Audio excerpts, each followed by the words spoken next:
Je pense quand même qu'à ce stade, on peut parler d'un chef-d'œuvre.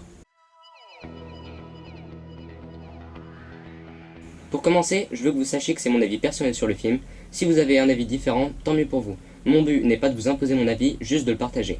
Je pense que la majorité d'entre vous connaissent l'histoire de King Kong, mais je vais quand même vous la résumer sans spoil pour l'instant. Déjà, il faut savoir que le King Kong de 2005, réalisé par Peter Jackson, est en fait un remake d'un premier film sur le gorille géant sorti en 1933.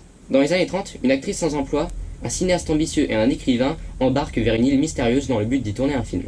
Mais l'île du crâne s'avère plus dangereuse que ce qu'ils imaginaient. Durant leur expédition, ils vont rencontrer Kong, un gorille géant qui va enlever l'actrice Anne. Ses compagnons vont alors devoir braver d'innombrables dangers pour la secourir. King Kong est un film fantastique, mais qui arrive à cocher de très nombreuses cases. C'est à la fois un film d'aventure, une histoire d'amour et un drame. Le film a aussi parfois une atmosphère angoissante. Pas pour quelqu'un de plus de 10 ans, mais personnellement, quand j'étais petit, la tribu indigène me faisait vachement flipper. D'ailleurs, il me semble aussi que c'est à cause de ce film que j'ai une peur panique des cafards. Bref, à part ça, l'univers de l'île du crâne est très riche, et je vous conseille d'ailleurs de regarder la version longue du film, qui montre plus de confrontations avec les monstres de l'île. En fait, l'île est encore à l'ère préhistorique. On a des dinosaures, des poissons monstrueux, des chauves-souris géantes, des singes géants, évidemment, vu que c'est King Kong. Il y a des arbres immenses, et on peut même voir un peu partout dans le film des ruines d'une ancienne civilisation. L'équipe du film avait tellement d'idées qu'ils ont créé un livre sur l'univers de l'île car ils n'avaient pas pu inclure tous les éléments dans le film, alors que pourtant, le film dure plus de 3 heures, c'est pour dire. Il n'y a pas grand chose de plus à dire sur l'univers du film, mais en tout cas, il est vraiment incroyable. Il y a plein de créatures, c'est vraiment un plaisir de voir l'univers de l'île. Outre l'histoire d'aventure, King Kong est aussi une histoire d'amour et d'amitié. C'est aussi une critique de la cupidité et de l'industrie. Malheureusement, je ne peux pas vraiment en dire plus sans spoiler, j'en reparlerai plus tard. On peut aussi parler de l'humour, qui dans le film est assez bien utilisé. Ça apporte un peu de légèreté au film par moment, et ce n'est pas inutile, ça nous permet de nous attacher aux personnages et de mieux les comprendre. Une critique que j'ai vue à plusieurs reprises à propos de ce film est qu'il n'est pas crédible. Par exemple, on reproche souvent le fait qu'Anne essaye de communiquer avec le gorille géant en dansant. Mais le truc, c'est que le film ne cherche pas à être vraisemblable. Le film est un conte de fées, il nous fait voir des choses impossibles dans la réalité, donc à ce moment-là, c'est logique qu'il y ait des choses illogiques. Bref. Mais malgré tout, ce n'est pas le but du film d'être crédible. Justement, c'est un conte de fées, il est fait pour être invraisemblable. Le film cherche avant tout à raconter son histoire, pas à être crédible. Il y a tellement d'incohérences et de facilités scénaristiques qu'au final, on peut même pas dire que c'est des facilités scénaristiques ou des incohérences. C'est volontaire, c'est fait exprès. On a des personnages qui survivent sans égratignure à des chutes de plusieurs dizaines de mètres, on a des gens qui restent plusieurs minutes sous l'eau sans problème, des personnages qui se sortent de situations désespérées comme par magie. Mais c'est justement le but du film et c'est ce qui le rend encore plus merveilleux. Maintenant qu'on a parlé du scénario sans trop spoiler, on va maintenant parler des personnages. Ce qui est aussi incroyable dans ce film, c'est qu'il arrive à nous faire apprécier chaque personnage. On est attaché à pratiquement tous les personnages, ils sont tous intéressants ou attachants. Ça va de Kong au cuisinier, de Carl à Jimmy, de Anne à Jack, du capitaine au cafard de la fosse. C'est dingue d'avoir autant de personnages et de réussir à tous les faire apprécier aux spectateurs. Franchement, il n'y a aucun moment où on s'ennuie à voir l'évolution d'un personnage. Sur ce point-là, le film est vraiment très généreux, mais malheureusement aussi un peu trop. Parce que si on suit tous ces personnages et qu'ils sont intéressants à suivre, certains n'ont pas de conclusion à l'histoire, parce que le film est déjà très long, mais il n'y avait probablement pas assez de temps pour conclure l'histoire de tous les personnages. Du coup, il y a des personnages secondaires très intéressants ou très attachants qui n'ont pas de conclusion à leur histoire. Et ça, c'est assez dommage. Mais malgré ce léger défaut, le film reste dans l'ensemble très bon pour ce qui est des personnages. Car tous les personnages du film ont une évolution, à part Anne qui, elle, n'a pas vraiment d'évolution au cours du film. Elle reste plutôt la même le long du film, et ce qui est intéressant avec ce personnage, c'est plus ses relations avec les autres personnages, plutôt que son évolution personnelle. Le personnage de Kong, joué par Andy Serkis qui a l'habitude de jouer de nombreux personnages numériques comme Gollum ou César dans La Planète des Singes, est aussi très bon. Ce qui est bien, c'est que le Kong de ce film n'est pas comme le Kong du film de 2017, c'est-à-dire juste un énorme humain couvert de poils qui agit comme un humain, qui bouge comme un humain. Non, dans le film de Peter Jackson, Kong est un vrai gorille, il est juste géant, mais il se déplace comme un gorille, il bouge comme un gorille, il se comporte comme un gorille, et c'est ce qui le rend si réaliste. L'acteur a même rencontré de vrais gorilles et a porté des prothèses pour pouvoir imiter au maximum leur démarche et leur comportement. C'est un personnage vraiment attachant, mais malheureusement je ne peux pas vraiment en dire plus sans spoiler le film. Le personnage de Jack est aussi très bon, même s'il est parfois un peu trop héroïque à mon goût. Et le personnage de Carl, joué par Black Jack ou Jack Black, je sais jamais, est vraiment parfait, Pas parfait dans le sens en tant qu'être humain, mais parfait dans le sens qu'il est très bien traité dans le film. Parce que en tant qu'être humain, il est loin d'être parfait, on en reparlera. J'ai aussi trouvé très touchante la relation entre Monsieur Ace et Jimmy. Pour finir, les acteurs sont tous très bons, il n'y a aucun problème de ce côté-là, bien au contraire. Il est temps de parler de l'aspect visuel du film. On va pas se mentir, la réalisation du film est plutôt énorme. Il y a pas mal de plans assez mémorables et les couleurs du film en général sont très jolies. Un gros accent est mis sur le ciel, qui va être le sujet de la caméra assez souvent et qui va servir de transition entre les 3 actes du film.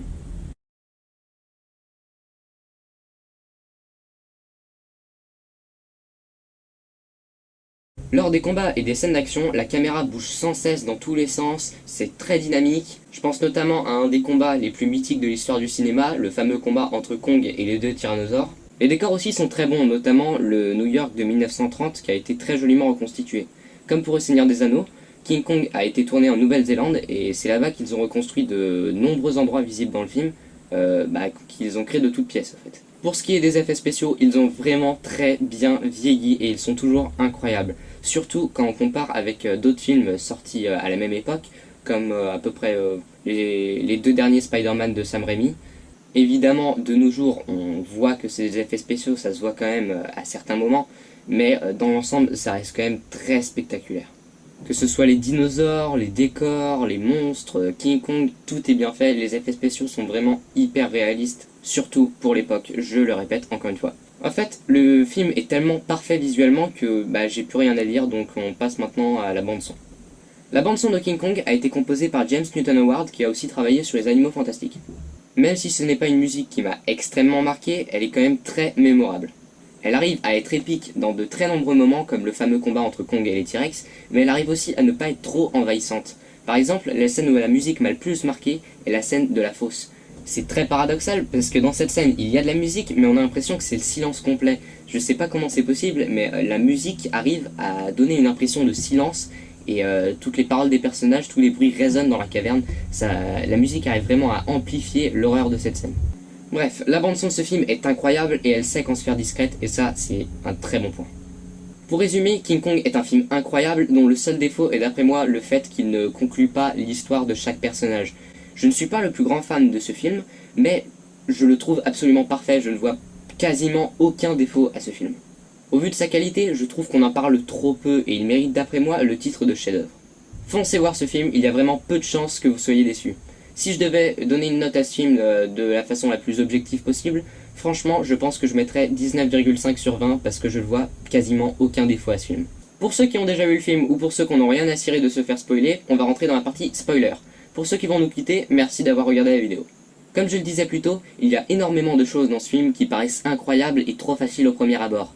Par exemple, la carte menant à l'île qui sort de nulle part, les personnages qui s'échappent en chauve-souris, Jack qui reste plusieurs minutes sous l'eau dans la version longue, etc. Mais en fait, c'est ce qui fait tout le charme de ce film, le fait que rien de ce qui arrive n'est possible, c'est une histoire, il pleut là. Prenez par exemple la scène où les tyrannosaures essayent de manger Anne et ils sont tous emmêlés dans les lianes. Cette scène n'a aucun sens, mais elle est géniale. Quand t'as les tyrannosaures qui se balancent comme ça pour essayer de l'atteindre et de la dévorer, je trouve cette scène absolument géniale. Et c'est tout ce qui fait le charme de ce film en fait. Toute la partie irréelle, tout le côté un peu conte de fées, c'est justement la force du film, c'est pour ça qu'il est bien. Les thématiques principales du film sont la cupidité et la déshumanisation.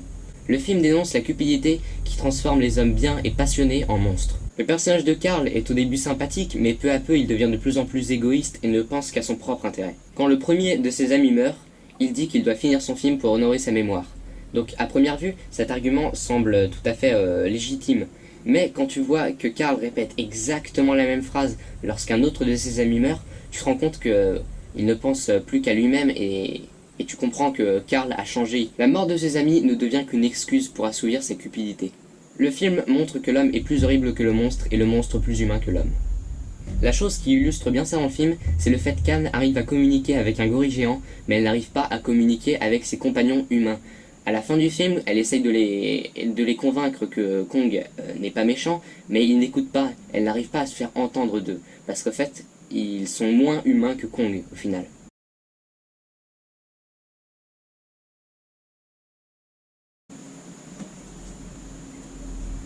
Cette critique de la cupidité et du narcissisme est aussi montrée à travers le personnage de l'acteur Baxter, parce qu'en fait son personnage a une évolution assez étrange.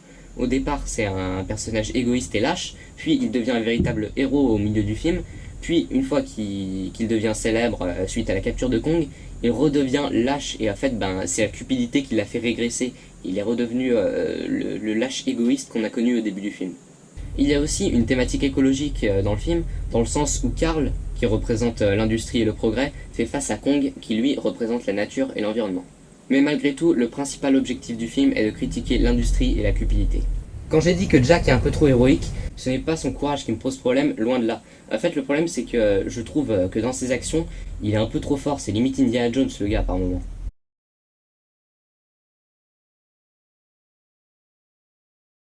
Les morts des différents personnages sont plutôt impactantes, que ce soit celle de Kong, de Monsieur Ace ou même celle de Lumpy.